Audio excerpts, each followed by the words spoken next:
And then another thing I learned: Matt Freese is our number one. Yeah. Matt Turner's gone. I've noticed that there's like some thought out there that Turner still has a chance if he plays, but I don't. I see it your way, Chris. I think it's Freeze's job to lose now. The mistakes have been a little crazy. The I Freeze mean, mistakes. no, the Turner mistakes Yeah. have been a little too crazy. To uh, I don't know, to keep himself on the same tier with Matt Freese, because I've heard the same thing. People seem to be like, oh, if Matt Turner plays, he's right back in the mix. I don't I think don't I'd think want him so. right back in the mix. No. And number one, and then number two, if this Lyon deal goes through, which it has been confirmed that they will be staying up in League One, if this Matt Turner deal goes through, I am extremely scared for what could happen to Matt Turner, because Lyon, once again, I forgot if I've talked about it on the pod before or not, You but have, but you should reiterate it. Yeah. one of the most brash, audacious, daring, cunning teams when it comes to playing the ball out of the back in like all of Europe. Like, I watch soccer all the time, and there wasn't a lot of teams doing it like Lyon did last year. We watched quite a bit of Tanner Tessman. That double pivot of him and Matic would be in their own. They would be in their own 6-yard box, both of them at the same time, quite a bit. They Rondoing. involve, yeah, Rondoing, man, tight spaces. I mean, you talk like I said, daring, brash, audacious. There would be moments where I'm sitting in my couch. I'm scared for them, and they are just as cool as can be. Like, hey, I'm gonna get out of this tight space. I'm gonna switch the play. All of a sudden, boom! There's tons of space for I don't know, Mikatase, Cherky, or whatever, whoever to run into. But they take risks. They have not made a manager change. Um, It doesn't seem like and a good and fit. Why did and, they and, sign and Matt and they Turner? didn't. Or why are they signing Matt Turner? Well, it seems like the relationship between, Crystal Palace and Lyon being that Okay. being Texter clubs or former Texter clubs. I think he's finding his way out of both. I think he's transitioning out of both clubs. I want to say, in order to keep them both in their respective competitions, League On for Lyon and Europa League for Crystal Palace. But I think that's the main reason why that's happening. But if we get a month of Matt Turner being the starter and Lyon continues to play this way, I mean, I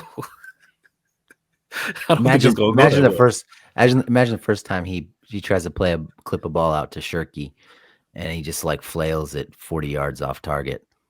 I Well, mean, Sharky plays for Manchester City now, oh dang it, but but they did. Mikatadze. Yeah, Yeah, yeah.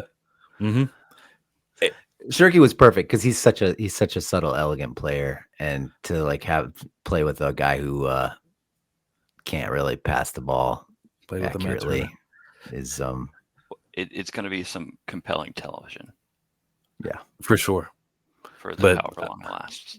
But I'm a Freeze little is the scared. number one. Freeze is the number one. Yeah. Well, go ahead, Vince. Well, yeah, Freeze is the number one, and past me being a little bit scared for Matt Turner, what's gonna happen at Lyon, I do think Matt Freeze has stronger plot armor than Matt Turner has or had. Like, um the fact the fact that he goes to this penalty shootout against Costa Rica, right? And then it comes out that while at his Ivy League university, he did a research paper on pins.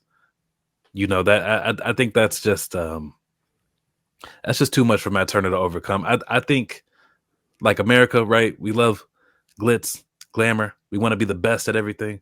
Here's a man that went to an Ivy League university. He looks like Superman. He also happened to do a research paper on penalties that in while in college. I think that beats the normal everyday. Hey, I'm just a I'm just a dude that picked up soccer, was a former baseball player, went to Fairfield University, and now find myself starting at the USMNT. I think Matt Freese, Yeah. the narrative. Plus, he had the What really gets cooking. Sports Center not top 10 hanging over him, and we laughed it off. Mhm. It's a fun little quirky thing. That was more of an albatross than we ever realized. You don't want that in your head. Wait, what was it? His not top 10. His low Matt light Turner. from college. Sorry, okay. yeah, Matt Turner. Okay. I think it was a problem. I think it was a problem the whole time, and we didn't realize it until now. I'm unset. I actually think Matt Turner's a great guy. Seems like a great guy. Hope he has a bunch of success in life, and maybe he does end up being the number one. But one thing that unsettles me about him is how large his eyes are. Yeah. It makes you feel like he's scared or worried all the time, and I don't know if that counts as plot armor, but it's you need somebody who can narrow his eyes, and it doesn't work in his favor. Like everything about him mostly gives you like lovable overachiever who probably shouldn't be here. Well, he shouldn't. Like, he took a very unconventional path. But Matt Freese, even though he is not flanked by the glamour of playing in Europe or anything like that, he is playing in New York though. But yeah, I think he's someone that the public will more easily get behind. I don't know. We love an underdog until it's time for. We love an underdog in the round of 64, right? In the NCAA tournament, when you get to Elite Eight time, you want to see the big dogs. yeah, You want to see Kentucky, North Carolina, Duke. You know what I'm saying? I think Michigan. I think Freese is more in that. Yeah.